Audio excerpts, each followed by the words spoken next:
If the work of a particular composer dulls our sensibility, shocks our taste, and perplexes our understanding, we must resort to an analysis of his music if the composer in question comes recommended, as is the case with Bruckner. If this test doesn't calm our anxiety either, we ought to have recourse to an analysis of values that are not to do with his music, but which could be the reason for the recommendation. It's what I was alluding to in an article when I referred to this as the Bruckner problem. Those circumstances extrinsic to his music could be historical, political, or philosophical.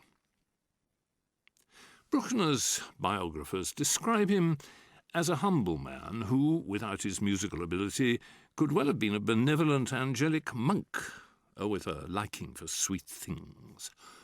The admirable determination to present him as a gentle dove without bitterness, to which cliché we have nothing to object, immediately makes him attractive to us.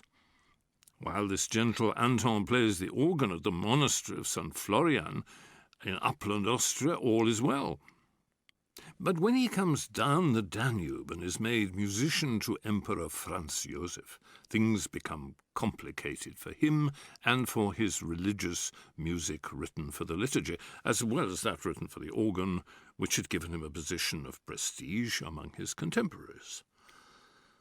For this reason, it's necessary to make clear that one is referring to the Bruckner of secular music, since the composer of religious music has extraordinary qualities.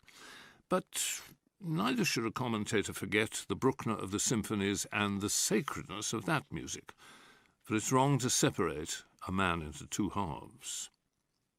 This simple, ingenuous Catholic musician becomes a vociferous supporter of Wagner, the leader of the party of the extreme left of Romanticism, and entrenched in a vicious civil war with those on the right, the traditional party headed by Brahms, whose musical precursor was Schumann. So we have Bruckner against Brahms. Bruckner is a rival to Brahms, and frequently loses his angelic calm when he hears the jokes and slanders from the opposition, or when he reads the merciless diatribes written by Brahms's friends with their extremely sharp pens. For its part, Vienna and its court, now deprived of its international dominion in music by the Protestant masters of northern Germany, searches anxiously to find a composer to set against the German musical invaders. Certainly Wagner is in control in Austria and in Vienna, but opera was never as solid, pure and authentic a strength in Viennese music as was the symphony. It was necessary to protect this from the furious attacks of Brahms. Bruckner becomes the chosen one. At first sight this may seem surprising, but the organist from St. Florian had qualities that were typically Austrian: innocence, clarity, sympathy for the natural world, an easy-going nature, and truculence. His well-known gluttony, which amused Franz Joseph so much, is proof of this last facet. There is also a tendency to tranquil diffuseness and overabundance, a propensity towards vague abstraction, something begun in Beethoven, but quite unequivocal in that most Viennese of musicians, Schubert. We find all these characteristics in Bruckner, although in attenuated form, apart from that of excess. Because of his fervent support for Wagner, Bruckner feels more and more attracted by the grandiose, by long-drawn-out structures. He too wants to enter the fray with a little musical philosophizing.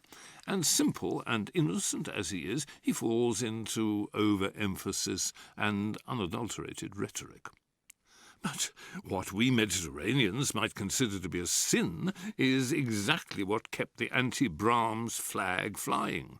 The same lengthiness and vagueness of Bruckner's music, and that rhetoric which was in fact able to stand up to that of Brahms. In addition, there was in this serene composer, he was tranquil for a reason, a kind of peace, of acceptance, a tranquillity of conscience which were much less evident in the German master. In the final analysis, it was Catholic virtues versus Protestant virtues, the Viennese countryside versus the forests of the north, the impassive organ versus the impassioned piano. Proof that in Bruckner there is something that endures, perhaps even a great deal, can be found in the fact that in Mahler, also a Viennese, but of a completely different nature, there is a great deal of Bruckner. This is the reason for the love and reverence felt by the distinguished musicians who came immediately after Bruckner, who lived and learned alongside the elderly maestro towards the end of his life. They retain their recollection of contact with that good man, a living example of those typically evolving virtues which it was important to preserve.